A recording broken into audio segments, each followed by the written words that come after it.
ಪಾರ್ವತೀ ಪತಯೇ ಹರ ಹರ ಮಹಾದೇವ.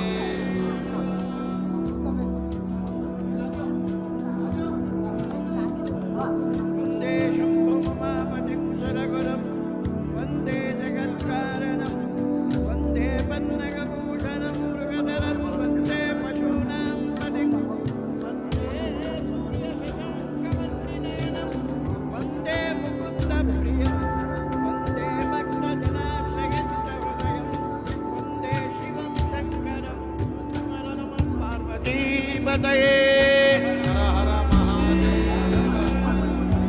ಭಗವದ್ ಭಕ್ತಾದಿಗಳಲ್ಲಿ ವಿನಂತಿ. ಓಂಕಾರಂ ಬಿಂದು ಸಂಯುಕ್ತಂ ನಿತ್ಯಂ ಧ್ಯಾಯಂತಿ ಯೋಗಿನಃ ಕಾಮದಂ ಮೋಕ್ಷದಂ ಚೈವ ಓಂಕಾರಾಯ ನಮೋ ನಮಃ.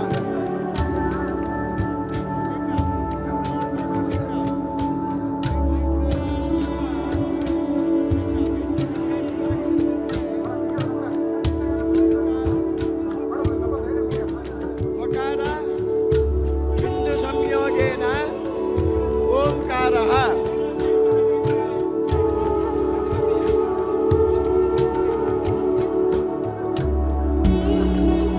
ಮಕಾರದ ಪಕ್ಕದಲ್ಲಿ ಒಂದು ಬಿಡುವನ್ನಿಟ್ಟಾಗ, ಒಂದು ಸೊನ್ನೆಯನ್ನಿಟ್ಟಾಗ ಓಂ ಅಂತ ಬರುತ್ತೆ. ವಕಾರ ನಾಲಿಗೆಯಿಂದ ಬರುತ್ತೆ, ಓಂಕಾರ ನಾಭಿಯಿಂದ ಬರುತ್ತೆ.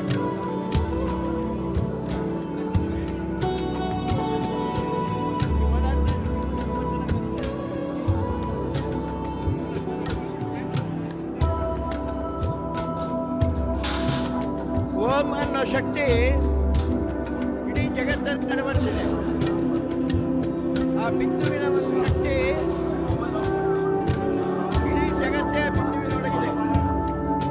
ವೈಜ್ಞಾನಿಕವಾದ ರೀತಿಯಲ್ಲಿ ಈ ನಮ್ಮ ಭಾರತ ಭೂಮಿ ಉಂಟಾಗಿದೆ.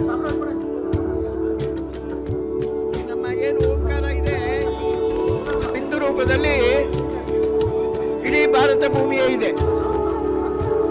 ಆ ಭಾರತ ಭೂಮಿಯ ಶಕ್ತಿಯೇ ವೈಜ್ಞಾನಿಕ ಹಾಗೂ ಶಾಸ್ತ್ರ. ಶಾಸ್ತ್ರದಲ್ಲಿ ಬಿಂದುವನ್ನು ಸೇರಿಸಿದಾಗ ಓಂ ಅನ್ನೋ ಶಬ್ದ ಬರುತ್ತೆ. ವೈಜ್ಞಾನಿಕದಲ್ಲಿ ಆ ಗೋಳಾಕಾರದಲ್ಲಿರುವ ಪ್ರಪಂಚವೇ ಒಂದು ಗೋಳಾಕಾರವಾಗಿದೆ. ಈ ಒಂದು ಕವಿ ಗಂಗಾಧರೇಶ್ವರನ ಇತಿಹಾಸ ನಾವು ಶೋಧನೆ ಮಾಡಿದಾಗ ಪ್ರಾತರಾಂತು ವಾರಣಾಸ್ಯ ಮಾಧ್ಯಾಹ್ನೆ ಗಂಗಾಧರ ಸಂಧ್ಯಾ ಶಿವಗಂಗಾತು ತ್ರಿಕಾಲ ಪೂಜೆ ಮುಚ್ಚತೆ. ಈ ನೋಡಿ, ಪರಮೇಶ್ವರನ ಯಾವ ರೀತಿಯಾಗಿ ನಾವು ಪ್ರಾರ್ಥನೆ ಮಾಡಬೇಕು.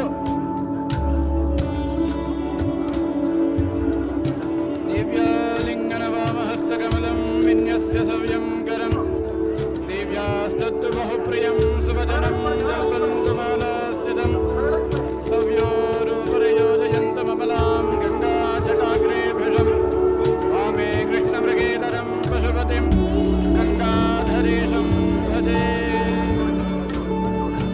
ಈ ಸ್ವಾಮಿಯನ್ನ ಎಷ್ಟು ವಿಧವಾಗಿ ನಾವು ಧ್ಯಾನ ಮಾಡಿದ್ರು, ಪೂಜೆ ಮಾಡಿದ್ರು, ಪ್ರಾರ್ಥನೆ ಮಾಡಿದ್ರು, ಶಿವಂ ಶಕ್ತಿ.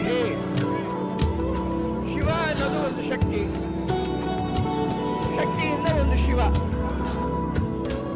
ಶಿವಶಕ್ತಿಯನ್ನ ಓಂಕಾರ ರೂಪದಲ್ಲಿ ಇಟ್ಟಿದ್ದಾರೆ. ಪುರಾತನ ಇತಿಹಾಸ ಪ್ರಸಿದ್ಧವಾದ ಕವಿ ಗಂಗಾಧರೇಶ್ವರ ಒಂದು ಬಂಡೆಯ ಒಳಗೆ ಗುಹಾಂತರದಲ್ಲಿ ನೆಲೆಸಿದ್ದಾನೆ. ಇವತ್ತು ನಾವು ಭೂಮಿಯಿಂದ 143 ಅಡಿಗಳ ಒಳಭಾಗಕ್ಕೆ ಬಂದಾಗ ಸಾಕ್ಷಾತ್ ಪರಮೇಶ್ವರನ ದರ್ಶನ ಆಗ್ತಾ ಇದೆ. ನಾವು ಆ ಸ್ವಾಮಿಯನ್ನು ನೋಡಿ ಎಷ್ಟು ವೈಶಿಷ್ಟ್ಯವಾಗಿದೆ ನಮ್ಮ ಗಂಗಾಧರೇಶ್ವರ ದೇವಸ್ಥಾನ ಅಂದ್ರೆ, ಇಡೀ ಕರ್ನಾಟಕದಲ್ಲಿ ಇಷ್ಟು ದೊಡ್ಡ ಲಿಂಗ ಎಲ್ಲೂ ಇಲ್ಲ. ಈ ಲಿಂಗವನ್ನು ಯಾರಪ್ಪ ಸ್ಥಾಪನೆ ಮಾಡಿದ್ರು? ಗೌತಮ ಭರದ್ವಾಜ ಮುನಿಗಳು ಸ್ಥಾಪನೆ ಮಾಡಿದಂತಹ ಶಿವಲಿಂಗ ಇದು. ಪ್ರಾತಃ ಕಾಲದಲ್ಲಿ ಗಂಗಾ ತಟಾಕದಲ್ಲಿರುವಂತಹ ಕಾಶಿ ವಿಶ್ವನಾಥನ ಪೂಜೆಯನ್ನ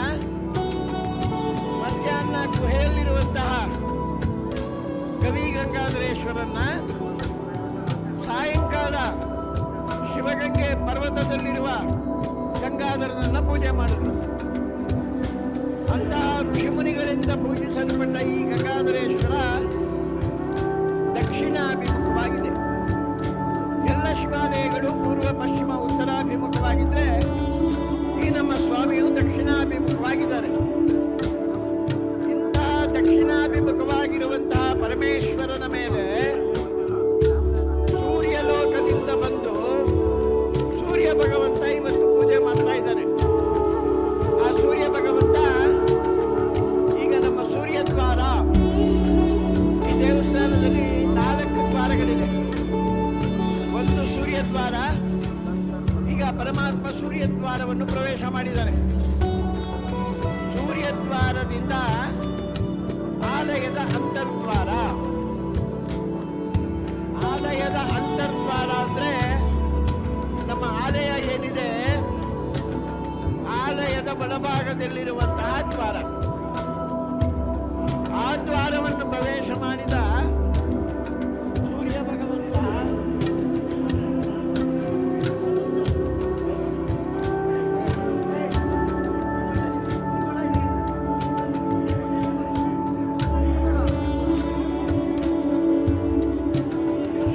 ದ್ವಾರವನ್ನು ಪ್ರವೇಶ ಮಾಡಿದ ಸೂರ್ಯ ಭಗವಂತ ಆಲಯದ ಒಳಗಡೆ ಪ್ರವೇಶ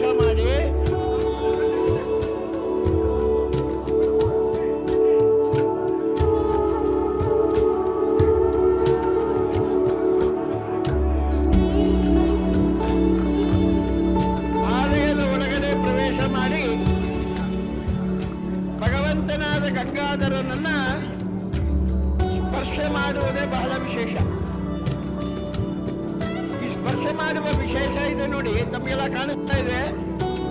ಸೂರ್ಯ ದ್ವಾರದಿಂದ ಪ್ರವೇಶ ಮಾಡಿದ ಪರಮೇಶ್ವರ ನೇರವಾಗಿ ದೇವಸ್ಥಾನದೊಳಗಡೆ ಪ್ರವೇಶ ಮಾಡ್ತಾ ಇದ್ದಾನೆ.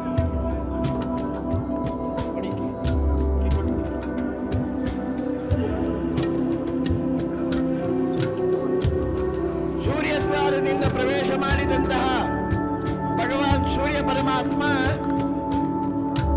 ಈಗ ದೇವಾಲಯದ ಒಳಭಾಗಕ್ಕೆ ಪ್ರವೇಶ ಮಾಡಿದ. ಅಲ್ಲಿಂದ ಪ್ರವೇಶ ಮಾಡಿದಂತಹ ಸೂರ್ಯನಾರಾಯಣ ಗರ್ಭಗೃಹ, ಅರ್ಧಮಂಟಪ, ನಂದಿಕೇಶ್ವರನ ಶೃಂಗ, ತದನಂತರ ಸ್ವಾಮಿಯ ಪಾದ.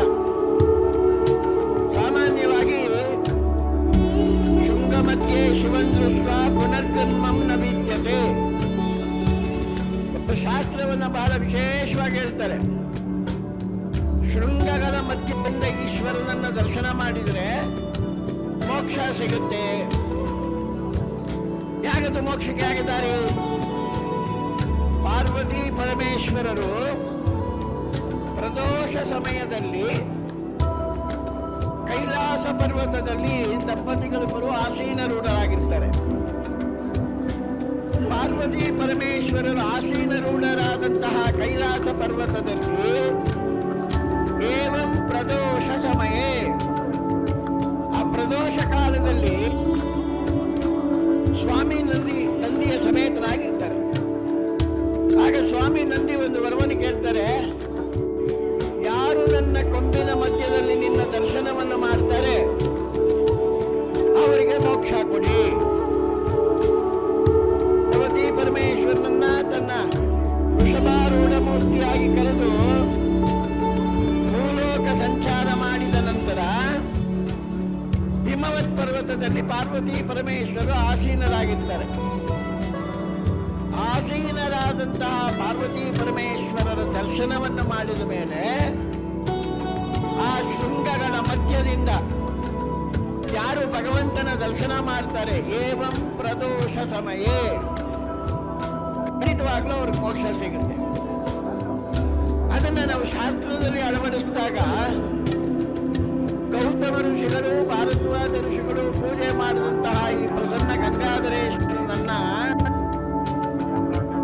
ಏವಂ ಪ್ರದೋಷ ಸಮಯೇ, ಈ ಸಂಧ್ಯಾಕಾಲದಲ್ಲಿ ಶೃಂಗಗಳ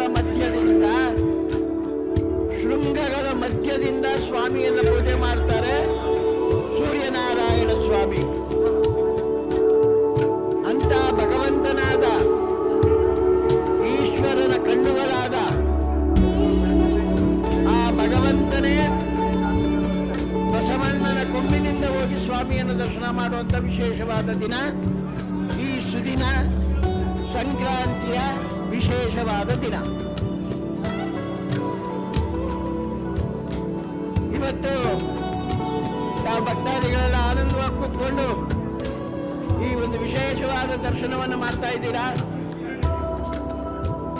ಈ ದರ್ಶನದ ಸಮಯದಲ್ಲಿ ತಾವೆಲ್ಲರೂ ಏಕಚಿತ್ತ ಮನೋಭಾವದಿಂದ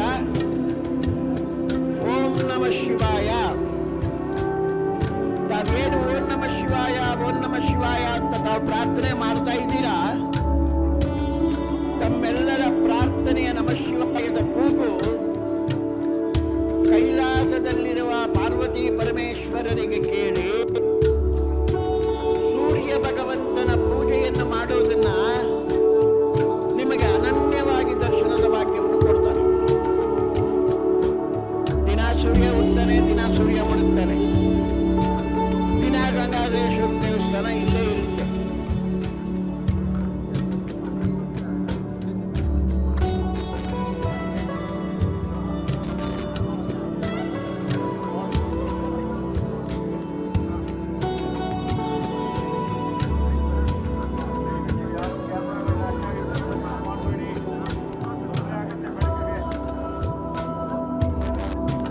ಭಗವಂತ ಸೂರ್ಯ ನಂದಿಕೇಶ್ವರನ ಬದಿಯಲ್ಲಿದ್ದಾನೆ. ಆ ನಂದಿಕೇಶ್ವರನ ದರ್ಶನವನ್ನ ಮಾಡಿ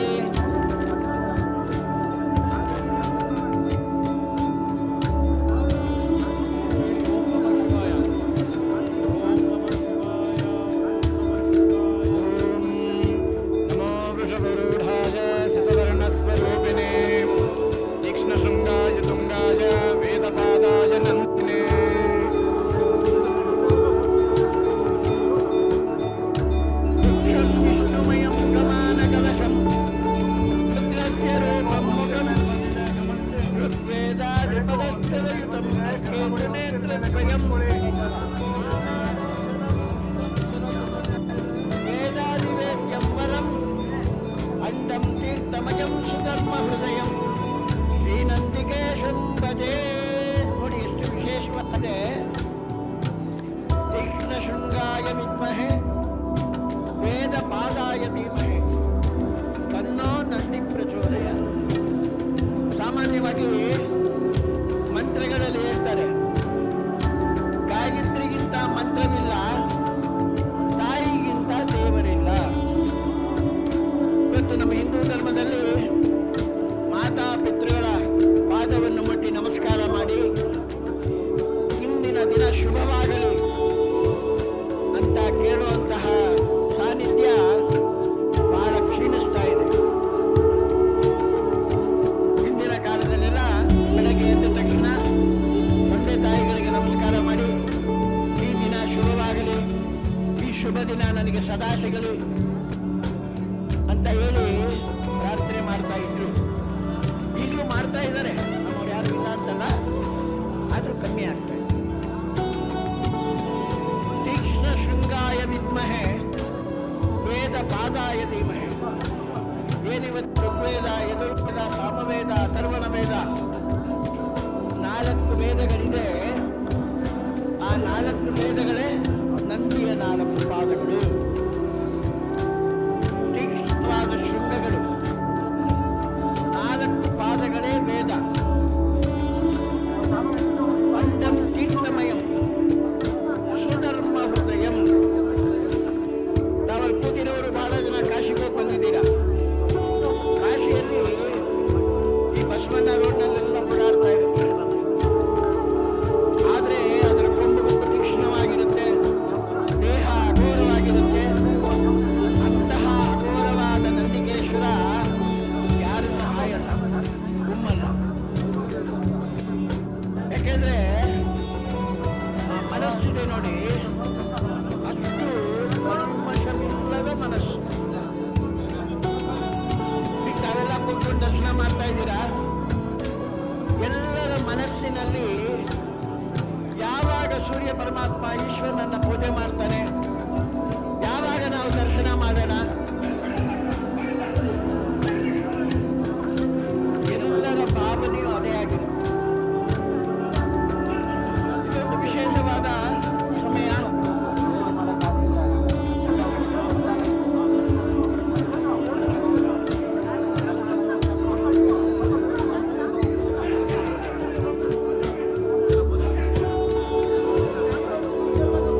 ಈ ಸುದಿನದಲ್ಲಿ ಮಾಮರರು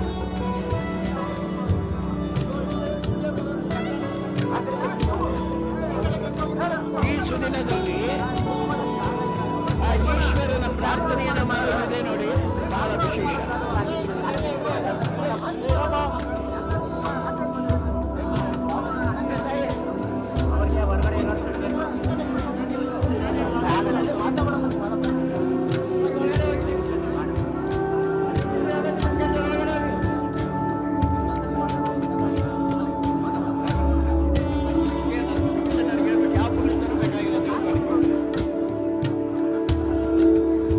ಇಂತಹ ವಿಶೇಷವಾದ ದಿನದಲ್ಲಿ ನಿರ್ಮಲಾನಂದವಾಗಿ ಏನು ಕೂತಾವೆಲ್ಲ ದರ್ಶನ ಮಾಡ್ತಾ ಇದ್ದೀರಾ, ಆ ಶುಕ್ರ ಭಗವಂತ ನೋಡಿ ಈಗ ನಂದಿಗಳ ಶೃಂಗ ಭಾಗದ ಮಧ್ಯದಲ್ಲಿ ಬಂದ. ಶೃಂಗ ಮಧ್ಯೆ ಶಿವನ್ ದೃಷ್ಟ ಪುನರ್ಜನ್ಮಂ ನ ವಿದ್ಯತೆ.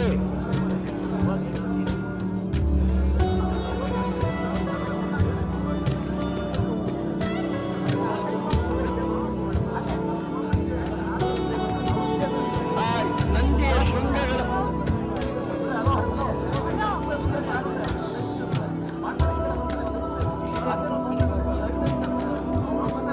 ನಂದಿಗಳ ಶೃಂಗ ಭಾಗದ ಮಧ್ಯದಿಂದ ಒಬ್ಬನ ನಂದಿಗೆ ಸೂರ್ಯ ಭಗವಂತ ನೇರವಾಗಿ ಈಶ್ವರನ ಮೇಲೆ ಪೂಜೆಗೆ ಹೋಗ್ತಾರೆ. ಸಾಮಾನ್ಯವಾಗಿ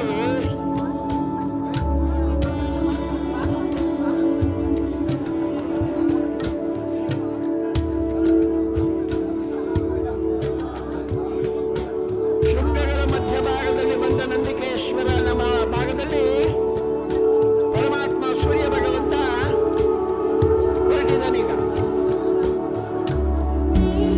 ಶೃಂಗಗಳ ಮಧ್ಯದಿಂದ ಗರ್ಭಗೃಹದ ದ್ವಾರಕ್ಕೆ ಬಂದಾಯಿತು ಸೂರ್ಯ ಭಗವಂತ.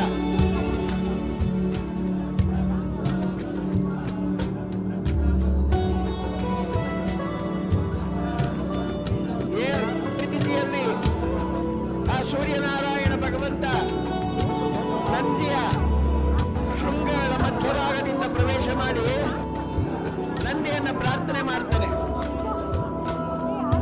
ವೃಕ್ಷಂ ವಿಷ್ಣುಮಯಂ ಕಮಾನ ಕಲಶಂ ರುದ್ರಸ್ಯ ರೂಪಂ ಮುಖಂ ಋಗ್ವೇದಾದಿ ಪದಷ್ಟದಯುತಂ ಅರ್ಕೇಂದು ನೇತ್ರದ್ವಯಂ ನಾನಾಭೂಷಣ ಭೂಷಿತಂ ಸುರಸುತಂ ವೇದಾದಿ ವೇದ್ಯಂಬರಂ ಅಂಡಂ ತೀರ್ಥಮಯಂ ಚ್ಯುತಂ ಶ್ರೀನಂದಿಕೆ ಬಂದಿದೆ. ಸ್ವಾಮಿ ನಂದಿಕೇಶ್ವರ, ನಾನು ಸೂರ್ಯಲೋಕದಿಂದ ಬಂದಿದ್ದೇನೆ. ನನ್ನ ದಕ್ಷಿಣಾಯನದ ಪಥವನ್ನು ಮುಗಿಸಿ ಉತ್ತರಾಯಣದ ಪ್ರವೇಶವನ್ನು ಮಾಡ್ತಾ ಇದ್ದೀನಿ. ದಕ್ಷಿಣಾಯನದಲ್ಲಿ ಭಗವತ್ ಭಕ್ತರೆಲ್ಲ ವಿಶೇಷವಾದ ಸೇವೆಯನ್ನು ಮಾಡಿದ್ದಾರೆ, ಯಜ್ಞ ಯಾಗಾದಿಗಳನ್ನು ಮಾಡಿದ್ದಾರೆ. ಅನೇಕ ಶಿವಕ್ಷೇತ್ರಗಳು ವಿಷ್ಣು ಕ್ಷೇತ್ರಗಳನ್ನು ದರ್ಶನ ಮಾಡಿದ್ದಾರೆ. ನದಿ ತೀರಗಳಲ್ಲಿ ಜಪ ತಪ ಹೋಮಗಳನ್ನು ಮಾಡಿದ್ದಾರೆ. ಅನೇಕ ಕೈಲಾಸ ಪರ್ವತಾದಿಗಳನ್ನೆಲ್ಲ ದರ್ಶನ ಮಾಡಿದ್ದಾರೆ. ಅನೇಕ ಗುಹಾಂತರ ದೇವತೆಗಳನ್ನು ದರ್ಶನ ಮಾಡಿದ್ದಾರೆ. ಈ ದಕ್ಷಿಣದಲ್ಲಿ ಮಾಡಿದಂತಹ ಎಲ್ಲ ಸೇವೆಗೆ ಈ ಉತ್ತರಾಯಣ ನಾಳೆ ನಾನು ಪ್ರವೇಶ ಮಾಡುವ ಉತ್ತರಾಯಣದಲ್ಲಿ ಗೃಹ ಪ್ರವೇಶ, ಮದುವೆ, ಮುಂಜಿ, ನೂತನ ಆಲಯ ನಿರ್ಮಾಣ ಇದೆಲ್ಲ ಮಾಡಲಿಕ್ಕೆ ಸ್ವಾಮಿ ಬೇಕು, ಸ್ವಾಮಿ ಅನುಗ್ರಹ ಬೇಕು. ನಿನ್ನ ಅನುಗ್ರಹದಿಂದ ದಕ್ಷಿಣಾಯಣ ಕಾಲದಲ್ಲಿ ಮಾಡಿದಂತಹ ಯಜ್ಞ ಯಾಗ ಪೂಜೆ ಪುನಸ್ಕಾರ ದಾನ ಧರ್ಮ ಎಲ್ಲದಕ್ಕೂ ಪ್ರಸಾದವಾಗಿ ನಾನು ನೀಡಬೇಕಾಗಿದೆ. ಈ ಉತ್ತರಾಯಣ ಶುಭ ವೇಳೆಯಲ್ಲಿ ಎಲ್ಲ ಭಕ್ತ ಸಮೂಹಕ್ಕೆ ನಿನ್ನ ಪೂಜಾ ನಂತರ ನಿನ್ನ ದರ್ಶನಾನಂತರ ಆ ಸ್ವಾಮಿಯನ್ನು ನಾನು ಕೇಳಿ ಎಲ್ಲ ಭಕ್ತ ವೃಂದದವರಿಗೆ ಅನುಗ್ರಹವನ್ನು ಮಾಡಬೇಕಾದ ವಿಶೇಷ ದಿನವೇ ಈ ಗಂಗಾಧರೇಶ್ವರನ ಸೂರ್ಯ ಪೂಜೆಯ ವಿಶೇಷ. ನಾವೆಲ್ಲ ಕೂತಿದ್ದೀರಾ? ಈ ಕ್ಷಣ ಏನಿದೆ ಕ್ಷಣ. ಈ ವಿಶೇಷವಾದ ಕ್ಷಣದಲ್ಲಿ ನಿಮ್ಮ ಮನೋಭಾವನೆಗಳು, ನೀವು ದಕ್ಷಿಣಾಯನದಲ್ಲಿ ಏನೂ ಮಾಡಲಿಲ್ಲ, ಯಾತ್ರೆ ಮಾಡಲಿಲ್ಲ, ತೀರ್ಥ ಸ್ನಾನ ಮಾಡಲಿಲ್ಲ, ಸಮುದ್ರ ಸ್ನಾನ ಮಾಡಲಿಲ್ಲ, ಬೆಟ್ಟ ಗುಡ್ಡಗಳನ್ನು ಹತ್ತಲಿಲ್ಲ. ಆದರೆ ಈ ದಕ್ಷಿಣಾಯನ ಉತ್ತರಾಯಣ ಪರ್ವಕಾಲದಲ್ಲಿ ಪರಮೇಶ್ವರನ ಪೂಜೆಯನ್ನು ಮಾಡುತ್ತಿರುವ ಸೂರ್ಯ ಭಗವಂತನ ಪೂಜೆಯನ್ನು ದರ್ಶನ ಮಾಡಿ ಉತ್ತರಾಯಣ ಪಡೆಯುವಂತಾಗಲಿ. ಈಗ ಸ್ಫಟಿಕಲಿಂಗ ಶುದ್ಧ ಸ್ಫಟಿಕ ಸಂಕಾಶಂ ಶುದ್ಧ ವಿದ್ಯಾ ಪ್ರದಾಯಕಂ ಪೂರ್ಣಂ ಚಿದಾನಂದಂ ಸದಾ ಶಿವಮಹಂ ಭಜೆ. ಶುದ್ಧ ಸ್ಫಟಿಕಯುಕ್ತವಾದ ಈ ಲಿಂಗವನ್ನ ಸೂರ್ಯ ಭಗವಂತ ಪೂಜೆ ಮಾಡಿ ಆ ಶುದ್ಧವಾದ ಸ್ಫಟಿಕವನ್ನು ಕೇಳ್ತಾನೆ. ಆ ಪರಮೇಶ್ವರ ಗಂಗಾಧರೇಶ್ವರನ ದರ್ಶನ ಭಾಗ್ಯವನ್ನು ಕೊಡು, ಅವನ ಪೂಜೆ ಭಾಗ್ಯವನ್ನು ಕೊಡು. ಸಹಸ್ರ ಸಂಖ್ಯೆಯಲ್ಲಿ ಸಹಸ್ರಾರು ಕಣ್ಣುಗಳು ವೀಕ್ಷಿಸುತ್ತಿರುವ ಈ ಶುಭ ಸಂದರ್ಭದಲ್ಲಿ ಎಲ್ಲರಿಗೂ ವಿಶೇಷವಾದ ದಾನವನ್ನು ಕೊಡು, ಎಲ್ಲರಿಗೂ ವಿಶೇಷವಾದ ಕರ್ಮವನ್ನು ಮಾಡಲಿಕ್ಕೆ ಅವಕಾಶವನ್ನು ಕೊಡು. ಆ ರೀತಿಯಾಗಿ ಸ್ಫಟಿಕಲಿಂಗವನ್ನು ಪ್ರಾರ್ಥಿಸಿದ ಪರಮಾತ್ಮ ಸೂರ್ಯ ಭಗವಂತ ನೇರವಾಗಿ ಅತಿ ಶೀಘ್ರವಾಗಿ ಈಶ್ವರನ ಪಾದವನ್ನು ಸ್ಪರ್ಶ ಮಾಡುವ ಶುಭ ಕಾಲ ಬಂದಿದೆ. ಚಿಂತಿತವಾಗಿ ಮನಸ್ಥೈರ್ಯವಾಗಿ ಏಕಾಗ್ರತೆಯಿಂದ ನಮಃ ಶಿವಾಯ ನಮಃ ಶಿವಾಯ ನಮಃ ಶಿವಾಯ ಪಂಚಾಕ್ಷರಿ ಮಂತ್ರವನ್ನು ಎನ್ನುತ್ತೀರಿ.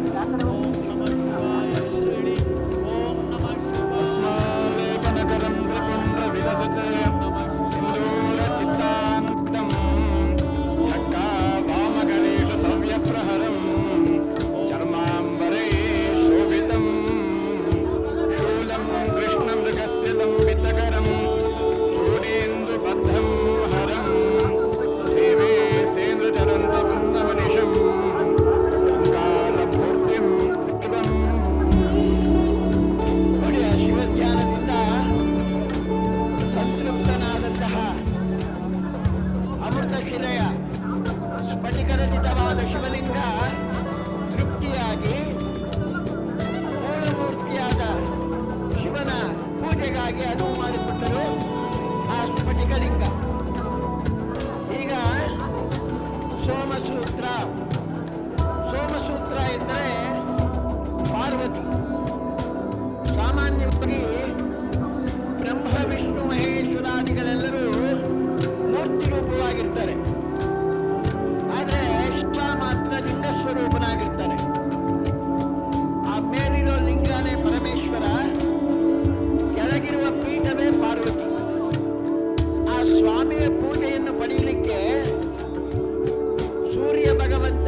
ನ್ಯೂಸ್ ನೆಟ್ವರ್ಕ್ ಪ್ರಸ್ತುತಿ.